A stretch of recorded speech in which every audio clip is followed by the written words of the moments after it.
Marty. Right, I just don't remember being introduced to the table at all. I don't remember that.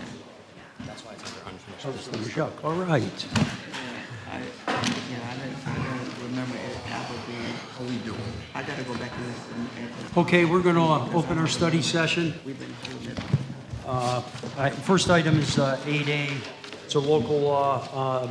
I think Commissioner, local law 8A, I think there was supposed to be some sort of conversation. We're making tenuous progress. Sorry. Matt OJ, Commissioner of Assessment. Yeah, we've been in contact with Councilor Monto, and internally we're working on outreach.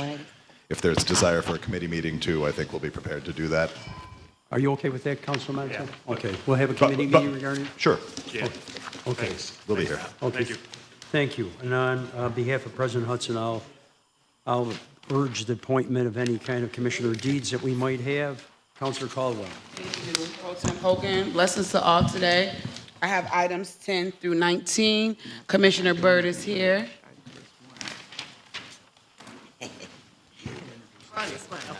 Good afternoon, Saisha Byrd, the Commissioner of Parks. Good afternoon. We're going to ask that the council pull items 10 and 11 for the dog shelter. We're actually going to propose that we do a overall campus study for our parks property at on Spencer. Okay. All right. Withdrawn. Withdrawing. Okay. Withdrawing 10 and 11. We're withdrawing, yes.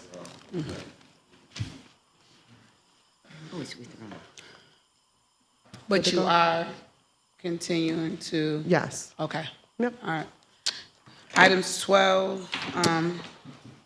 12 is authorization for 25-26 Urban Forestry Restoration Program, and the total not to exceed $50,000 for our forestry team. Okay. Item 13. 13 is the authorization for that bond of not to exceed $50,000. Yep. 14. 14 is to plant 3,200 trees over 4 years in a variety of locations on behalf of parks, not to exceed $1,690,000, which is 100% reimbursable from the USDA Forestry Service Grant Administration. I love that. 100%. Love Did you that. say in a We'll come grimy back. location? Excuse me? Did you say in a grimy location? No. In a variety of locations. No, all over the city, more trees. Okay, on that one. 15 is accept and approve from National Grid 10,000 tree program, a reimbursement of $21,850 to transfer to the Syracuse Parks Conservancy. Okay. And it's for 437 trees planted in 24.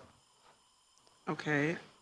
Item 16. 16 is with Bruce Mobile Skating Unit for our youth rec program.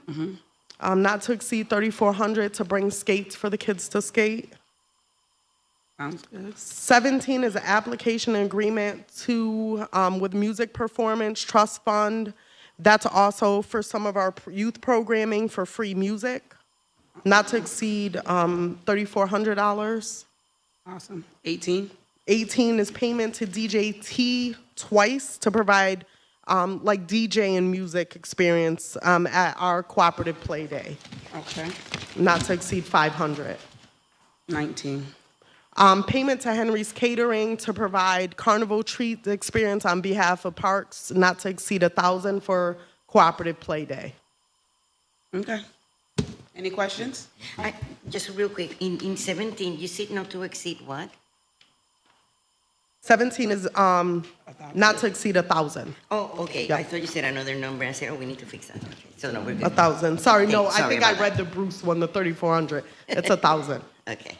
Any other thing? Well, I would like to commend Saisha. I have saw some of the pop-up in the parks and the events and the kids playing in the community. So that is well attended and beautiful. So I want I got to do an advertisement. Tonight, Pops in the Park features Danielle. She's the lead singer for Brownskin. It's from 7 to 4. 7 to 9 Which park? tonight at Kirk. Kirk. Kirk Park.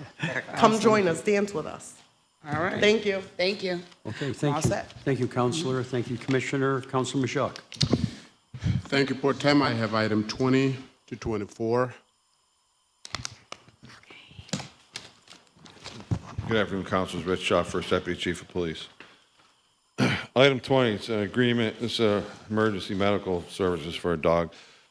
It's an agreement with an animal dental specialist of upstate New York to provide canine dental services for police canine for a period of June 1st, 25 through 26. This medical procedure, being an emergency, has already been performed for a total of $8,310. You said it's already been performed? Yes, and I had a conversation with the chief about it. It was an emergency. Yeah. It had to be done. So this is just one K-9? Yes, it was, yes, this is something we don't normally budget for. We have as you know, we have a canine vet that we come to you every year for, but this dental smashed some teeth needed to be taken care of in an emergency Yep. situation. And we talked before it was actually done, but they were going in the same day. Yes, sir. Yeah, so Okay. it was good. 21, this agreement with Axon Enterprises. I brought this before the council before, and I'd been asked to put into the letter, which has been done, that the police department will use calls will be monitored by a supervisor. Our rules and regulations state that the lieutenant or higher will be listening to the radio at all times. They'll be notified when a drone as a first responder is going to be utilized. And that it's also in here in the letter that we will be reporting to the Common Council annually on the drone as a first responder. And once again, this is just for the software to operate the system. I'll make sure that's a lot being said. I'll make sure that's in the ordinance. Yep, Did you look in the ordinance? yes, I did. Is it in the ordinance? Lieutenant or higher to be the supervisor. Yeah. Pardon me? Lieutenant or higher would have to approve any of the call or be involved in any of the Did calls. you read the ordinance? I did. Okay, all right. So I'm good. Yeah. Any other questions? All right. Thank you, Chief. This one here, number 22, is an agreement with Access Global Group. We use them to provide cultural competency and awareness. And the contract's over. We've budgeted for it. We paid for it. The issue is there was one session for $2,000 that we failed to figure in when we did the original contract. So we're looking for permission to pay the last $2,000 of the $18,000 because we could only go up to 16 before and just finish this contract up and move on. We're not using them again. These are group sessions? I'm sorry? These are group sessions? Are they group, is it group sessions? Yes. Yep. Any other questions around that? All right. 23 is an intermunicipal, we want to authorize an intermunicipal agreement with Onondaga County to provide 2 outreach workers for persons in crisis calls. This is a continuation of a program we already have, by the way. The police department will refer appropriate individuals to the team. The outreach team will assess, design plans for, and refer individuals to the appropriate desired services, which include mental health services, substance abuse services, victim services, emergency department, hospitals, homeless shelters, and respite care. The effective date of the contract will be from July 1st of this year to June 30th of next year. This is where if we have an individual that doesn't necessarily need police services, aren't the best way to go, that we're sending the crisis workers to make the assessment. This is similar stuff that with the Liberty Resource Yes. kind of approach? Yes. What's the percentage for the county? Sorry? What's the percentage for the county? I don't know what the percentage is, but our percentage won't exceed, I think it was $180,000. Yeah. We found it very It helpful. didn't include the total amount. Can we find out, I don't Chief? know if this What the like county 50-50. portion Yes. is. Go ahead, Counselor. Could we find out what's the county percentage? Yep. Making a note. Okay, any more questions on that? Item 24 is a memorandum of understanding between the Syracuse Police Department and Lemoyne College. Once again, this is something that we've done in the past and we look to continue. This is just to enter into the MOU. It will provide a crime analyst, anti-violence coordinator, and necessary items to support and coordinate strategies for the period 1 year. The MOU in the support of this gun violence elimination grant, the cost not to exceed $281,760.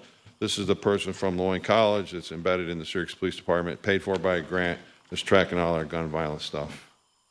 This is not for the grant, this is just to enter into the MOU where you have the grant, and it's approved. Now we want to What start. happened after 1 year? We have to come back again. This is what we're come back. doing now. We did it last year. We're coming back again. Okay. So it's every year, okay. Yes, sir. Any other questions? Thank you, Chief. For time, that will be all for me. Thank you, Councilor Michelle. Councilor Monto for Councilor Gathers. Thank you, Councilor Hogan. Councilor Gathers has item 20 through 38.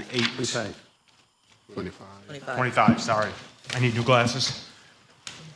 Hi, Connor. Hello, good afternoon. Connor Muldoon, Chief Operating Officer. 25 is related to our school zone traffic enforcement program. We had a special committee meeting yesterday about this item and other related items. I'm happy to answer any questions.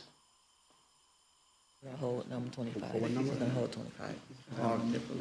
Connor, can we go about 27, 28? We can. Okay. Who owns the bridge? Let's wait a minute. Let's keep get on past 25. I know you're eager there, Councilor, but let's go keep on 25. Okay, so Connor, 25 and 26, we're going to hold. 27. Okay. Yep, so 27 is the introduction of an over-height early warning detection system working with our partners at New York State Department of Transportation. This would be colloquially referred to as a clanker system. This is part of an effort that is a multi-dimension approach. Actually, the New York State Department of Transportation Commissioner Dominguez recently spoke about the various efforts to mitigate these sorts of over-height incidents striking bridges. They should all be avoidable through a combination. It's actually somewhat similar to Vision Zero about using a multi-layered approach to let drivers know of commercial vehicles that they're not supposed to be going in that path, right? So this is an over-height. Which layer is this? Which layer is it? So this one is about physical early warning detection, all right? There's also about enforcement. There's about working with GPS providers to tell commercial drivers that they can't go there. This is that physical early warning. So it's a system that is an arm that extends over the right-of-way, and then it has clankers is the word that our Department of Transportation has used, that are at the height of where the bridge is and provides a physical and visual response to drivers to say, if you hit this clanker, you are going to hit the bridge, so you need to stop, pull over, and turn around, because otherwise you're going to have a much bigger accident. Turn around. Yep. Where is that going to happen? So this location is right over by the MBT Stadium, so just to the north and west of that intersection, underneath the highway viaduct there is the location. So it's vehicles traveling northwest bound on Park Street towards the city line. Okay, have at it, Councilor Nabe.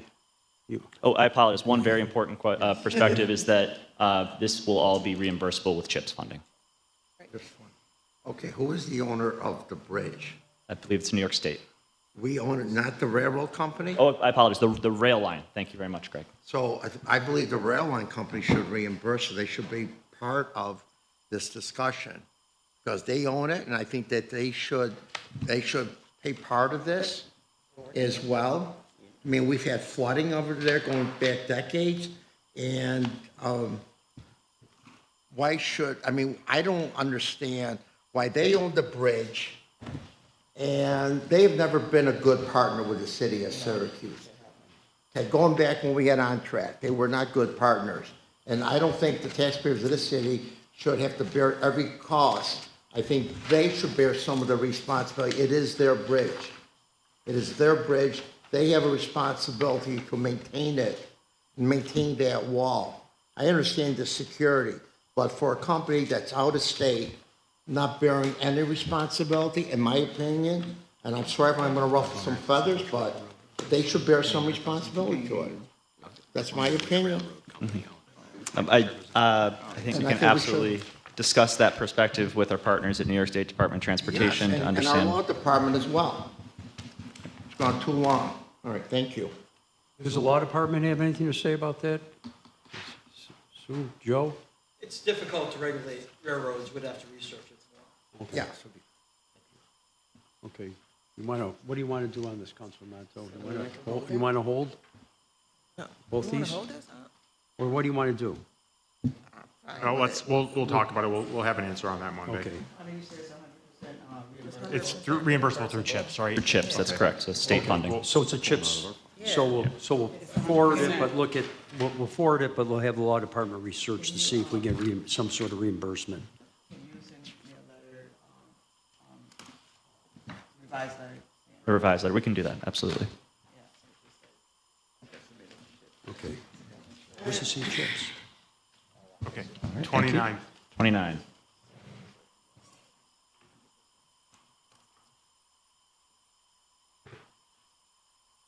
Afternoon, councilors. John Killian, Department of Engineering. Item number 29 is amending an existing ordinance detailing an IMA with Onondaga County to install and maintain green infrastructure in the city right-of-way. We're amending it to add the 2025 project list as attached in Appendix A.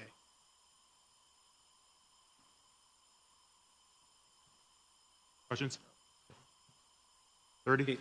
Item number 30 is amend ordinance 627, detailing agreement between the city and New York State DOT for the north-south east-west interconnect phase 2 project. We want to amend the agreement just to show an increase of funding by $1,079,157.79.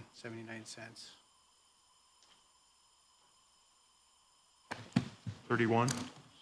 Item number 31 is amend ordinance 759, detailing agreement between city and New York State DOT for the East Brighton Avenue paving project.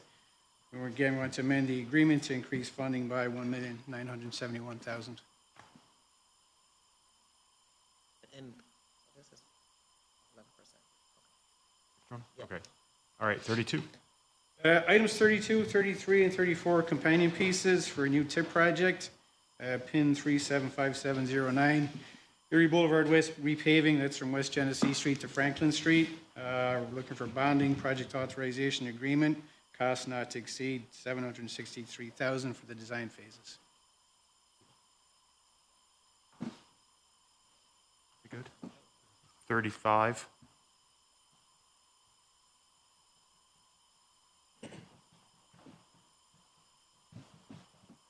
Good afternoon, councilors. Robert Brandt, Commissioner of Water. Our first one is to renew the agreement with the county maintenance facilities to purchase gas for our vehicles that are located out in Skinny Atlas, instead of having them drive all the way into the city, for $8,000, not to exceed $8,000. And the second one is to extend our partnership with the Skinny Atlas Lake Association on protecting our watershed, not to exceed $25,000. They do like a lot of inspections for invasive species that come in from other boats into our water. And our third one is to move $250,000 from our capital cash to our capital account for the repair of Woodland stairs, Woodland Reservoir stairs. Commissioner, where is Woodland? Woodland Reservoir is on Geddes and Stolp and Hancock. Oh. The stairs are off of Geddes Street side. They're deteriorating and the railings are kind of bent and falling apart. I've So we always want to used a redo different name this, for that redo the reservoir.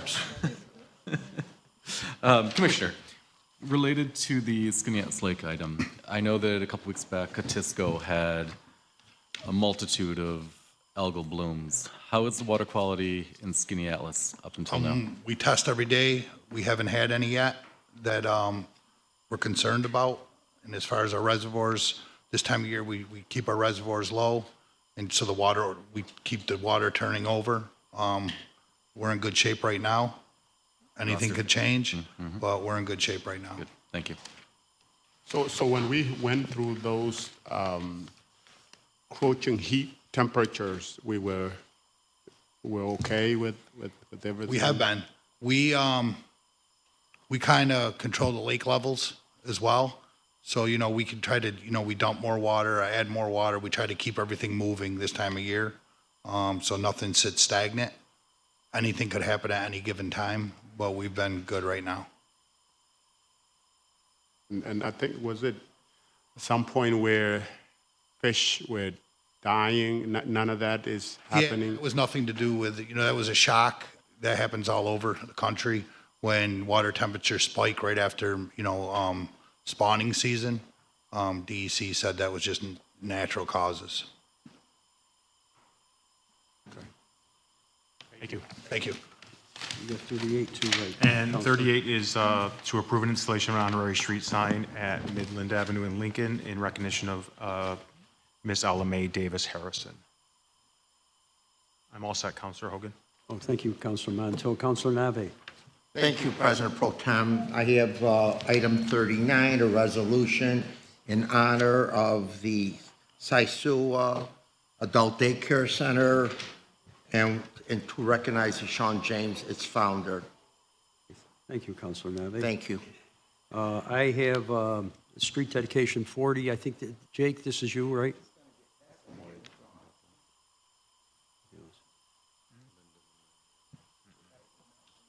Are you withdrawing this? Yeah, good afternoon, Council. Jake Dishaw, Deputy Commissioner of Code Enforcement and Zoning.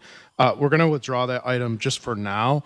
We've been working closely with the City Engineer and Corporation Counsel with Joe Barry on clarifying the dedicating a new street right-of-way, but also in companion piece with the street naming. So they're really two different things, but we expect to have that back before you very shortly.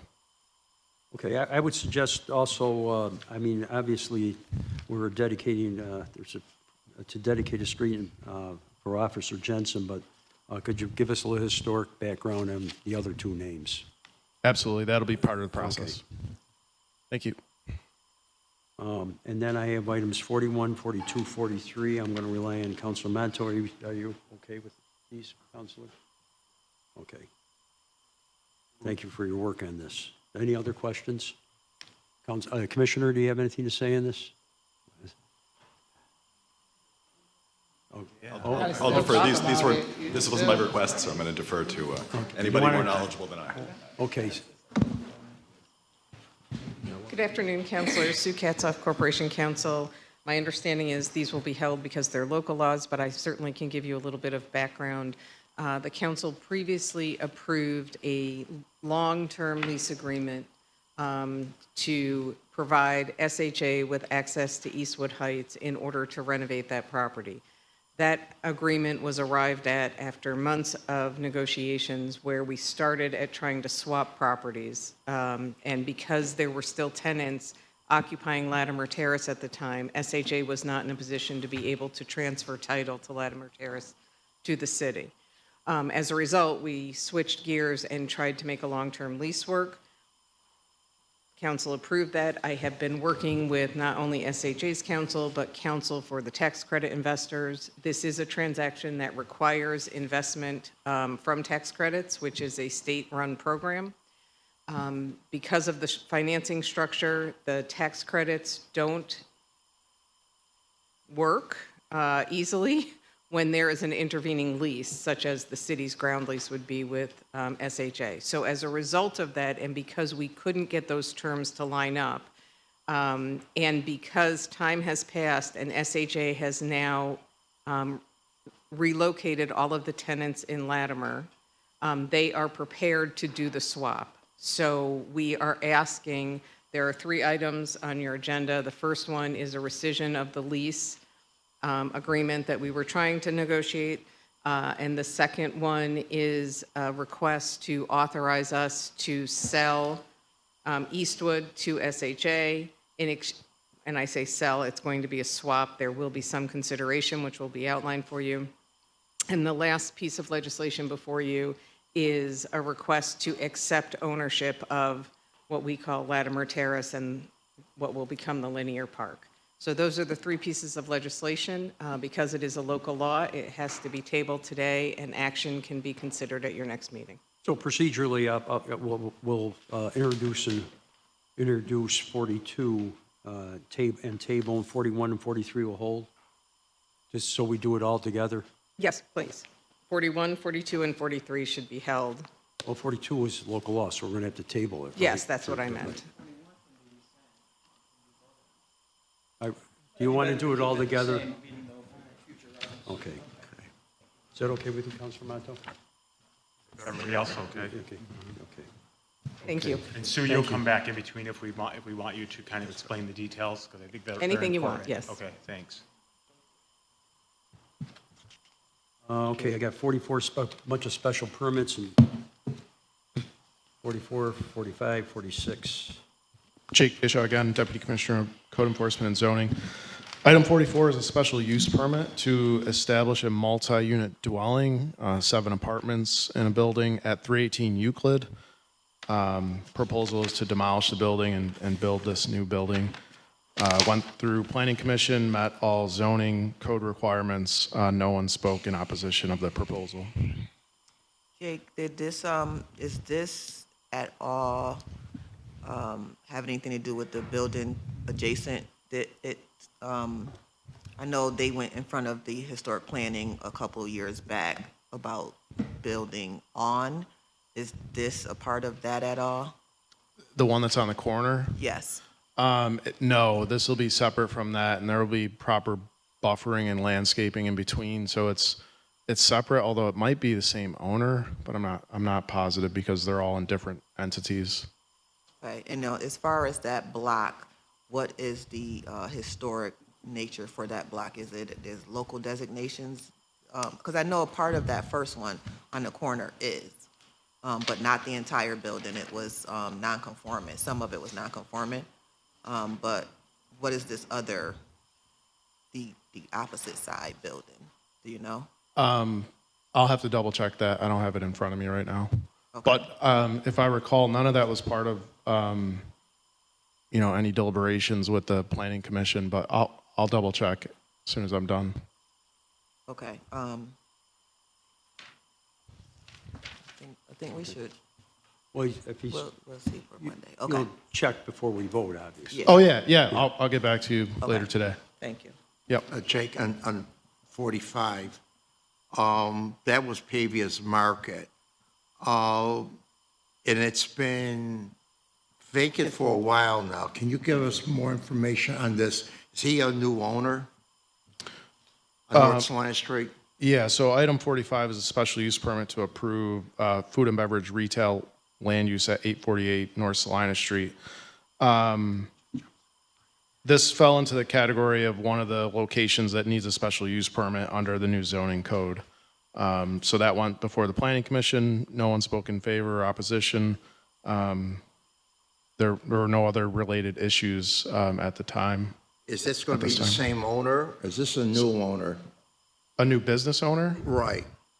I'll double check that Because out. it's been vacant for a number of months, and I want to know, is he going to keep the same corporate name, Pavia's Market? I'll have to confirm if it's the same business tenant or not. I'll get back to you after this. Okay. Yeah, it's important though, because, with the regulations though, the upkeep too. Sure. What is he going to sell? I assume he's going to sell tobacco too? Only if he's eligible. I'm not, I'll have to check on that too, but that would be part of the certificate of use process, and if he's eligible for other licenses. Can we get more information on that? And I regret not being at that meeting though. Sure. Yeah. So would be all right if we hold it for? Yeah, we'll hold it until Jake gets. Yeah, the we're going to information. hold that till we get some more information. Okay? Yep. And if the gentleman has any question, he can contact me. I appreciate it. We can Sure. just hold it. 46, that's for food distributorship. What are they distributing? Yeah, this is a company that does like door security parts. It's not open to the public. There's no like public storefront. It's just wholesale distribution for door security products. Okay, I'm good with that. 47 is, I'll defer to Councilor Paniagua on this. This is, we're closing South Warren Street. I can speak to that. 47, 48, 49 are all interrelated. It's for an abandonment of a portion of South Warren Street between 701 South Warren and 601. This is in front of the STEAM school. So it has to be, have a public hearing that's advertised to make that possible. It also includes a companion zoning designation if and when it becomes abandoned and becomes private land. So that's 49. So those can all be tied together until the public hearing. Any questions? Okay. Then we got a bunch of zone changes, 50 to 55. The first one, 50, is from a re-subdivision of a side lot.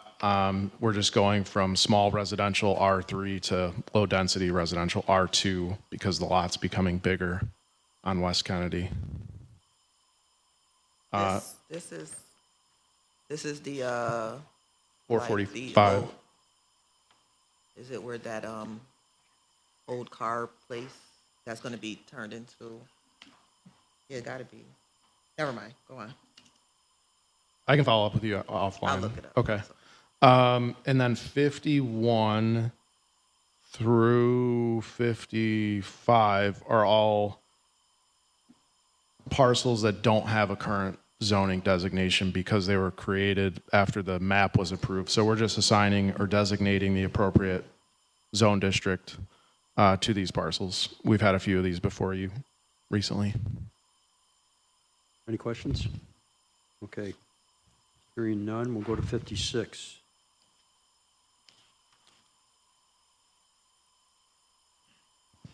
Good afternoon, councilors. Karina Freeland, Sustainability Planner, representing item number 56, resolution recognizing Energy Smart CNY's community campaign as part of the city's Sustainable Syracuse Initiatives Climate Change Education and Engagement Plan. For context, councilors, Energy Smart CNY operates out of the Central Regional Planning and Development Board. Their campaign is fully funded by NYSERDA. Formal recognition endorses their work, which is aligned with the Sustainable Syracuse Initiative branding to engage, educate, and empower constituents with tools to reduce their carbon footprint.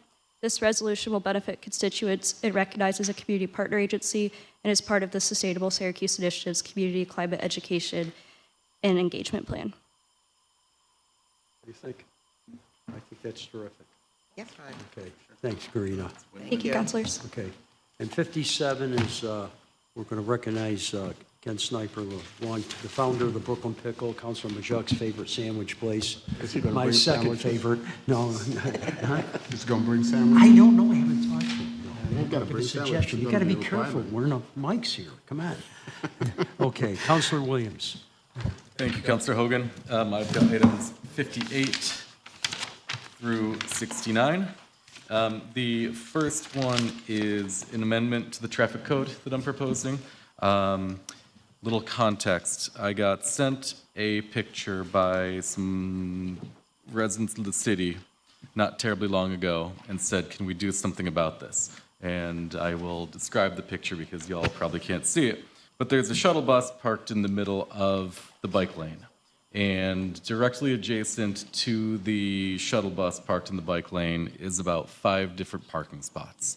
And it seems logical that the shuttle could have driven an additional, 5 to 8 feet to locate itself within one of the parking spots and make itself available to the riders at that point. Additionally, the blocking of the bike lane was the recommendation made by the auditor related to his bike lane report last year. In terms of the fee schedule, I'm proposing a $60 fine, which is in line with the existing fine schedule in the traffic code. A $60 violation currently exists for blocking the driveway, blocking of a sidewalk, and blocking of a crosswalk. And so it seems appropriate that the blocking of a bike lane would fall right in line with those additional offenses. Have you already spoke with the police? Is this something that you're trying to create a legislate that we do or the police do? Enforcement will go to SPD. We need to approve the monetary So violation. every bike lane, like the ones along Euclid and all them, that this all applies to all of them? Yep. Chief Shaw, how does that already affect what you guys got going on now with Isn't that? there some sort of state provision for this too, or? I looked because I knew this was on the agenda. I didn't see anything in the state state law, although my AI search indicated that it is against the law, but it's not spelled out specifically. However, I think Wait, it's one of those laws that isn't spelled out specifically? but there might be a back way into enforcing it. But I think what Councilor Williams is trying to do is put in a local ordinance is the way to go with it.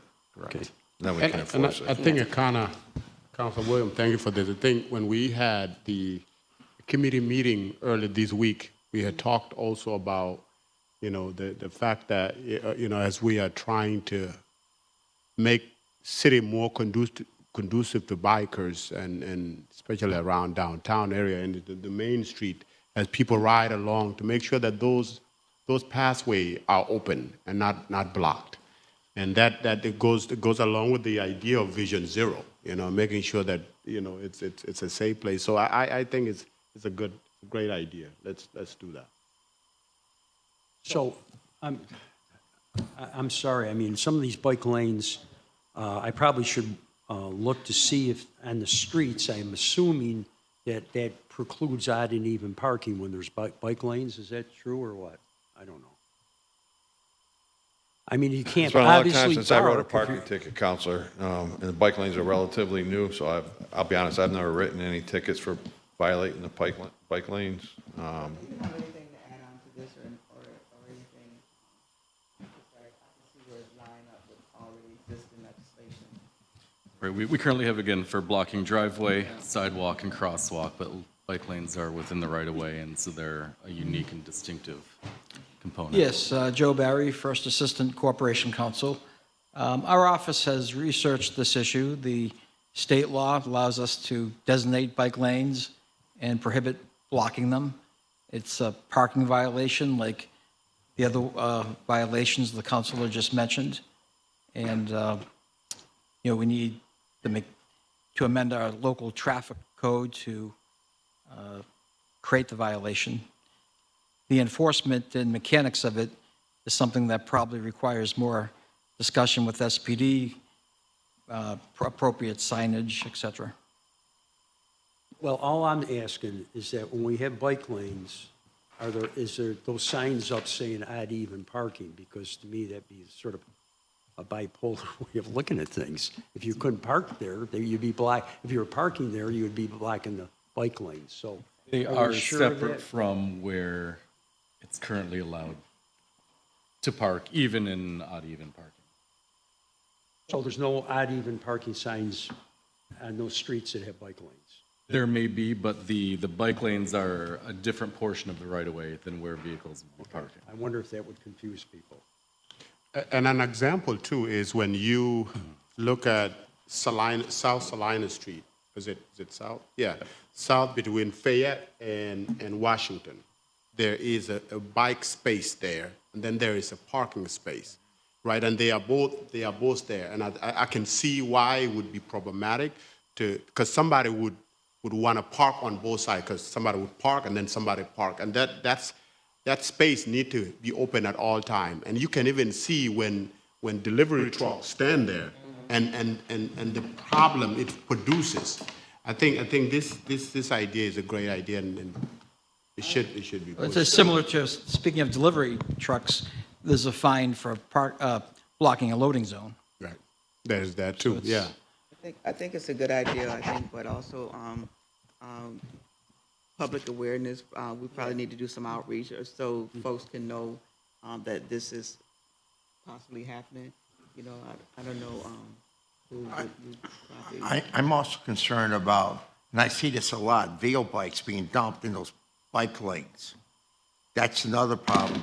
Do we go find the last user, or do we place a fine against the VO bike? It's, they're notorious. They'll just dump their bikes anywhere, and I do see it in the bike lane and on curbs, so they are blocking traffic.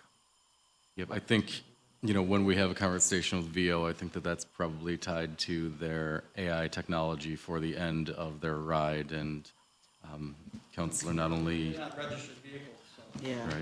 Right. Yep, but not only bike lanes, but also crosswalks, sidewalks, right away. Okay. There's a lot of issues with the Sure. AI in the parking of VOs. Okay.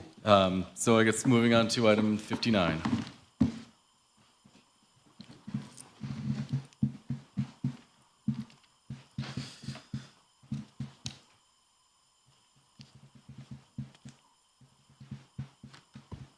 Good afternoon, councilors. Mike Canizaro, Commissioner of Finance. Number 59 is to enter into an agreement with Bonadio Group. Really, we're looking to kind of issue a purchase order with them. Our large DOT projects, just part of compliance with those is once we're ending those projects, those require an independent audit. We typically come up here once a year or when these projects are closing. So right now, Hiawatha Boulevard, the bridge sidewalk project, we're doing a closeout audit for that. The estimated cost is somewhere between $7,000 and $10,000, really depending on the size of the project, how many invoices they need to test. These costs are reimbursable through that agreement with New York State and the federal DOT. So this project will be 93.5% reimbursable. And the total project was $2.7 million. So really it's that local share of 6.5% that we'll be on the hook for. So for this specific audit, we're going to look at $700, $800.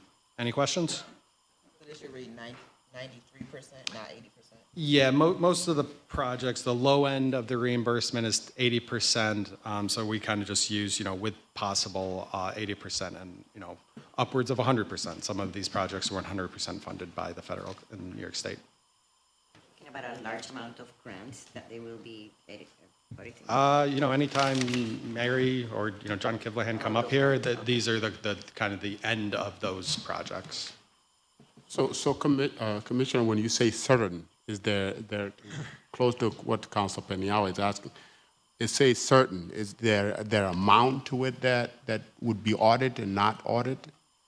So the 2.7 million project is being audited. The cost of the audit is somewhere between $7,000 and $10,000, which that will get reimbursed for this specific project, 93.5%. And these will be grants that are 2.7 and up, right, or more? Really, anything that's funded by New York State DOT requires this type of independent audit services at the end of the project. So we have completed the Hiawatha Boulevard Bridge Sidewalk project. We have to submit, some paperwork to finalize that with the federal government and New York State DOT. So this is kind of that last step to close out that project. All right. Well, I was just confused about certain because I think that In synonymous terms, grants, projects, funding, blah, blah, blah. So thank you. Yep. Great. Thank you. Yep. And item 60. And as Nico is approaching the podium, I'm going to acknowledge the fact that items 60 through 63 all have the RFP process waived. And Nico and I had spoken, and he explained to me that these are all renewals of software. One of the things that we learned from the IT audit was that there are potential places we can go with our software procurement and what we're using, but they will be more of a long-term shift. And I know that the digital services team is looking at things like fleet management with item 60 to consider alternatives. But in the interim, we need to allow kind of continuity of practice within each of these departments while those considerations are being made. Good afternoon. Nicolas Diaz, Chief Innovation and Data Officer.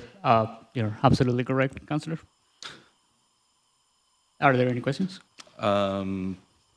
If you just want to go through 60 through 63, tell us, what we're repurchasing. Sure. So as Councillor said, these are all renewals. This is not software with the new fiscal year. We have a number of renewals coming up. So this is for Dossier, which is related to fleet management. Department that uses that is DPW. Transcore, also DPW. This is more related to traffic. LCP Tracker is used by the Department of Equity, Compliance, and Social Impact for their compliance checks and processes. And then finally, IPS is used by a number of divisions across the city.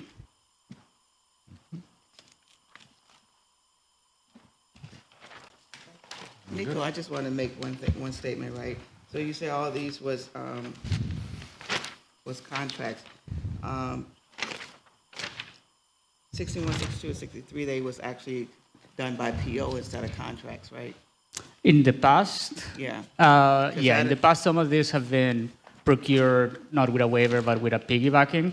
In the case of LCP Tracker, the one that I know the most, one of the advantages of doing it this way is that we can negotiate our own contract with the company.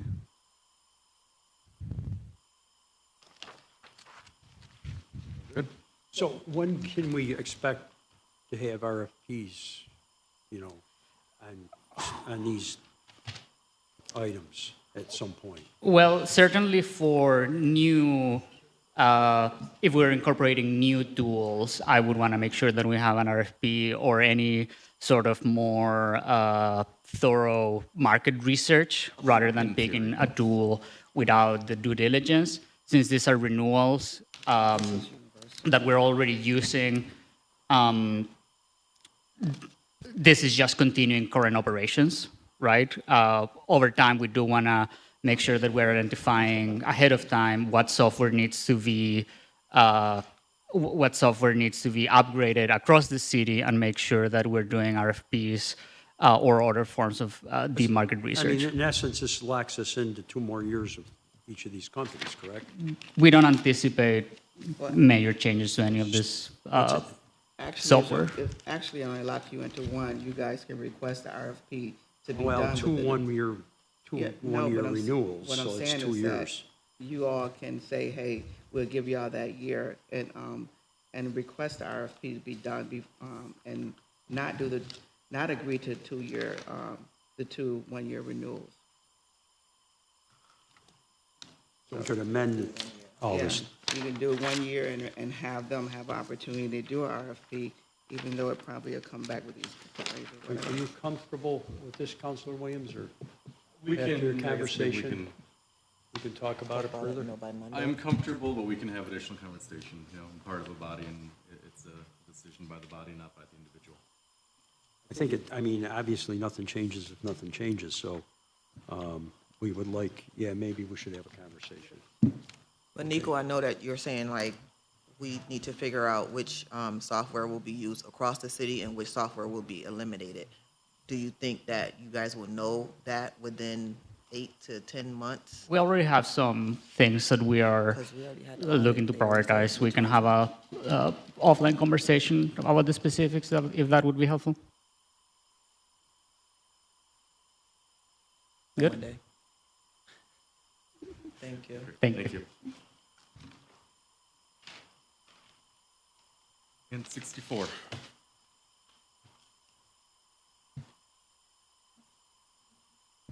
Good afternoon, councilors. Connor Muldoon, Chief Operating Officer. I'm pinch hitting for Chief Administrative Officer Corey Dunham, who is out of the sick kid today. This item is for a third-party vendor who supported the administrative portfolio in the middle of 2024. We ended our relationship with that vendor at the beginning of this year. This supplier completed a number of work products related to the IT Change Control Board, which is a vehicle to monitor software and enterprise software expenditures and ensure that those efforts are adequately resourced. This vendor did not work on the payroll modernization effort. They also supported the development and implementation of our new help desk, which is a new interface and back office procedures to ensure that the IT department is able to triage and adequately address issues for city staff facing IT issues. They also worked on some cybersecurity efforts.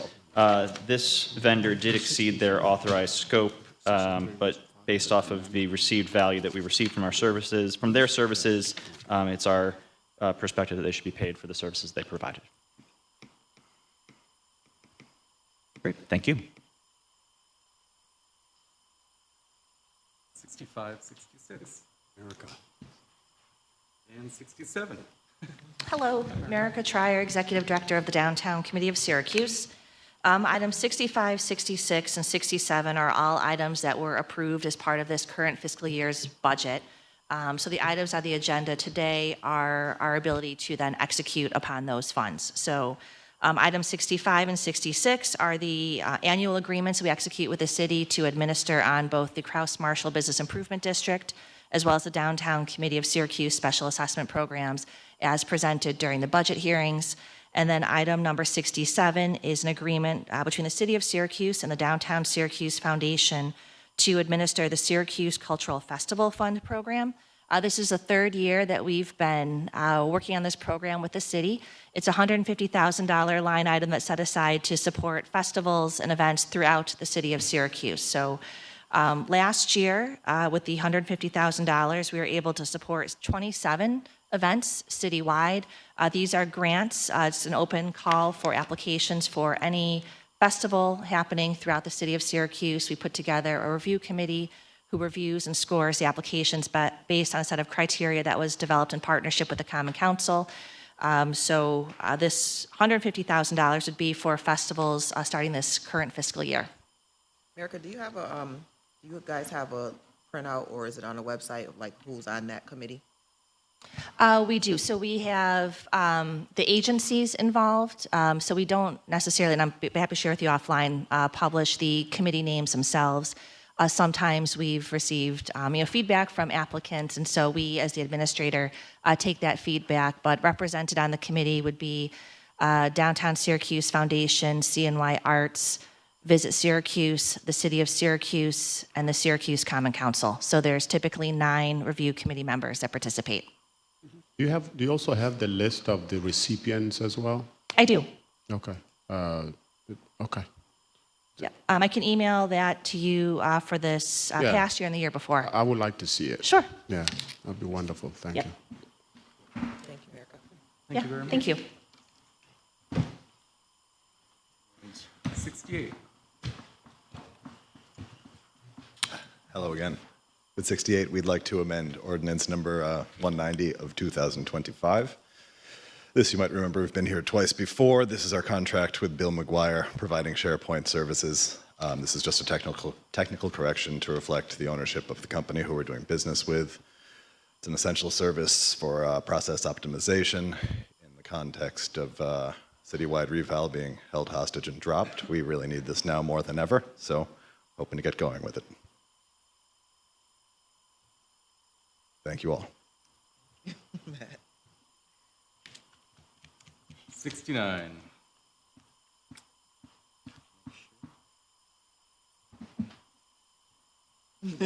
Good afternoon again. Matt OJ, Department of Assessment. Councilor Monto, we've been in touch about this. These are a series of properties in Eastwood that a number of property owners have expressed interest in buying from the city over the years. We received some conflicting information a couple of years ago from Onondaga County as to ownership. We've thought we've owned these since 1921. Chain of title is inconclusive. We'd like to retain Salt City to get us a firm answer. Thanks. Thank you. Thanks, Matt.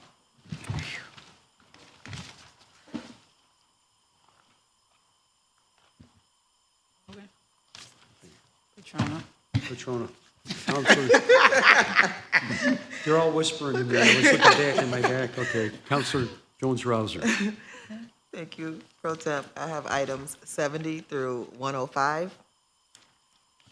Awesome. Good afternoon, Councilors. Kimon Jordan, Director of Housing and Neighborhood Planning. So item 70 is a request for the city to apply for ESD's Pro Housing Supply Fund in the amount of $10 million. Those dollars will be used to support infrastructure improvements, including sewer, water, and electrical upgrades to support the East Adams redevelopment. There is a 50% local match, and they are allowing us to leverage CNI grant funds for that match. They're gonna see can CNI funds, grant funds be utilized, and if they can't be utilized, they're gonna come to the council for bond authorization. Correct. For the $5 million. For 5 for half of it. Okay. Okay. 71. Good afternoon, Councilors. Michelle Sapansky, Deputy Commissioner of Neighborhood Development. Item number 71 is authorization to apply to HUD for lead hazard remediation grant funding in an amount not to exceed $4.1 million.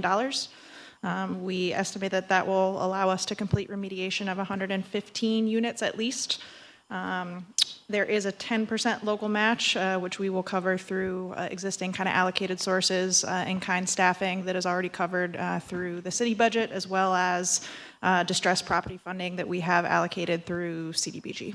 So all of those are funding sources that are secured at this point. And there's no potential for us to run into the whole gifting situation With these funds, no, because it would be coming from HUD, and it's because it's federal dollars specifically allocated for those purposes.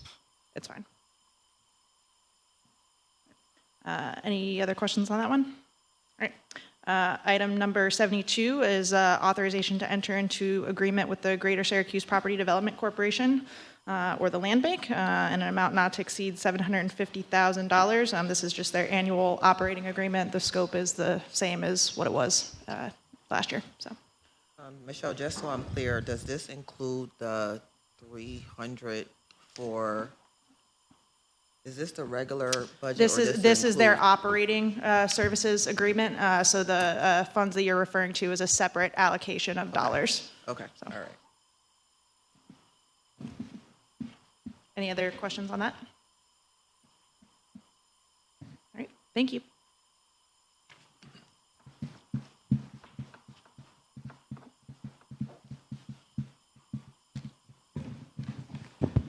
Good afternoon, Councilors. Michael Lehman, Deputy Commissioner with the Assessment Department. I have items 73 and 72. 73 is a lease agreement with the Westcott Community Center to continue leasing the space at the building known as the Westcott Community Center. It'll be a 5-year lease. It's effectively a renewal, but this new one will include a renewal, so it's basically occupying the space again. Any questions? Thank you. And 74 is the same scenario, but this regards the Southwest Community Center on South Avenue. It would be a 5-year new lease with a 1 5-year renewal option in it. Any questions? Thank you very much. Thank you. 75 and 76. These are related. Matt OJ, problem solver with really bizarre real estate questions. I need a script for this one. These are 2 adjacent properties that the city conveyed to a neighbor in February 1983. Gentleman never recorded the deed. He died a couple of years ago. Obviously, with an unrecorded deed, the estate's not able to convey these out to anybody. We thought that we could file a curative deed. Instead, we just need to have new deeds entirely because the ownership is different now as administrator of the estate rather than the decedent. We'd like to do that.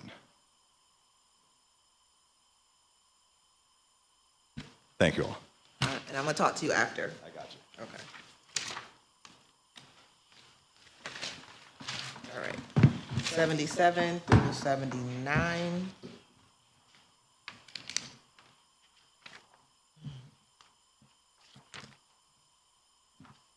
Good afternoon, Councilors. Kimon Jordan, Director of Housing and Neighborhood Planning.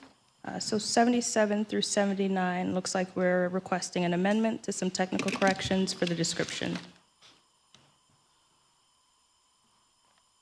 No questions? Okay.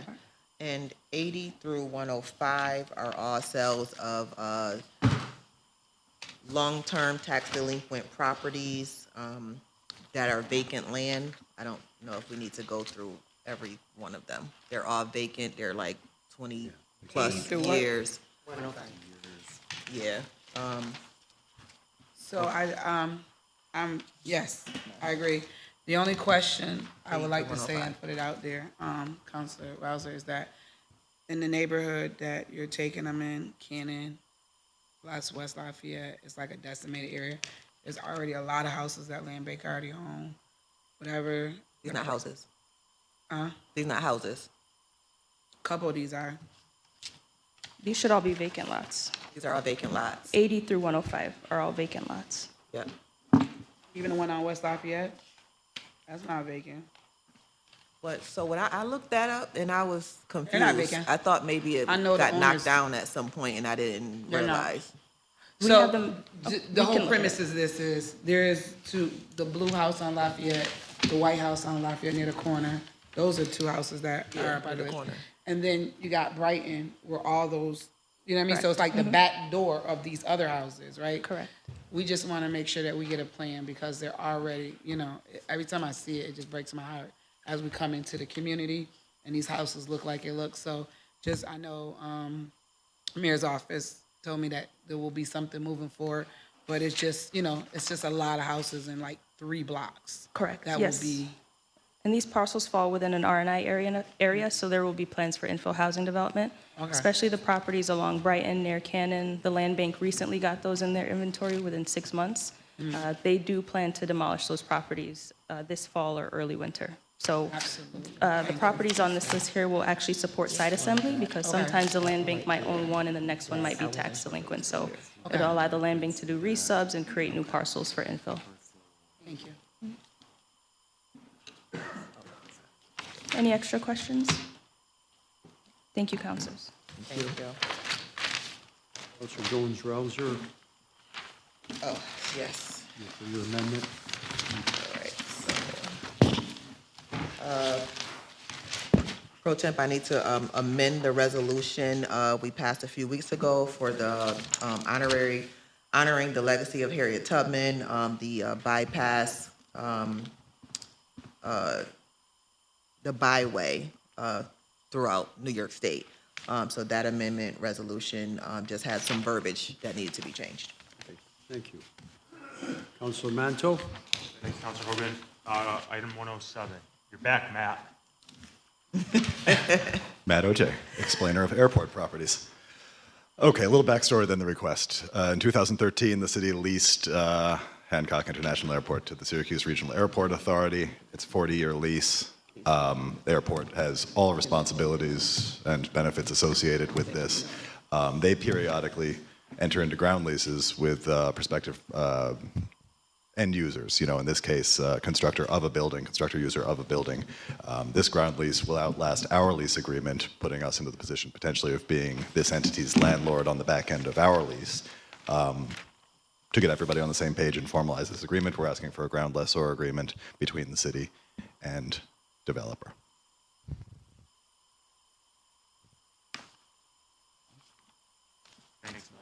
Thank you all. And Counselor, I have an additional 4 letters that were submitted by Dave Proack from IT. And the waiver, it'll be on the waiver agenda. Counselor. Okay. David's approaching the podium here. Dave, you need the letters? Pardon me? You need those letters and the reference, or no? Yeah.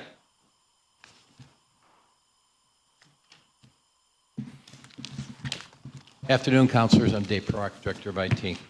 I've presented 4 letters asking for extensions of our IT services agreement with 4 different consultants.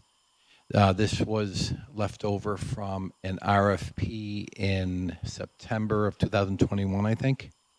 There's a new RFP that'll be advertised starting this Sunday. So these will cover us until those new contracts are signed from the results of that new RFP. Somebody on that side of the table asked for 4 letters as opposed, before the legislation was always 1 ordinance for all the companies that we awarded the RFP to. But this time they asked them to be separated, so Would that's you the just talk individually, go through each one of them? Sure. Right here? First one is with Naughton and Associates, and that will be an extension of, again, the RFP that we've had in place. Total funding available for these purchases shall not exceed $100,000. The second one is for M.A. Pulte. We still have some maintenance agreements with them. And once again, this will be in place until the next RFP award. And this funding available for these purchase orders shall not exceed $25,000. The third one is for Hoffler. It's a company we use for low voltage and for wiring. They just did some work over at Station 12, helping bring that station back online. Total funding available for these purchases shall not exceed $15,000. And the last letter is for, once again, these are all local companies, ComSource, and the total funding for this will not exceed $100,000. Again, the advertisement starts Sunday, I don't know the timing of it all. I get confused by that. The But time period is 1 year, you said? For yeah, 1 but year? these will be superseded by the new RFP award. I would expect 5-6 weeks. I think they advertise for 2 or 3 weeks in the paper. Then we have to get them in, interview all the candidates, whoever responded, and then go to contract. So I'd expect these to be in place. This is maybe 8 or 10 weeks, hopefully. Okay. Thank you for accommodating the late entry. Thank you, Dave. Okay. Anything else? Okay, motion adjourned. So moved. Second? Okay. Would you?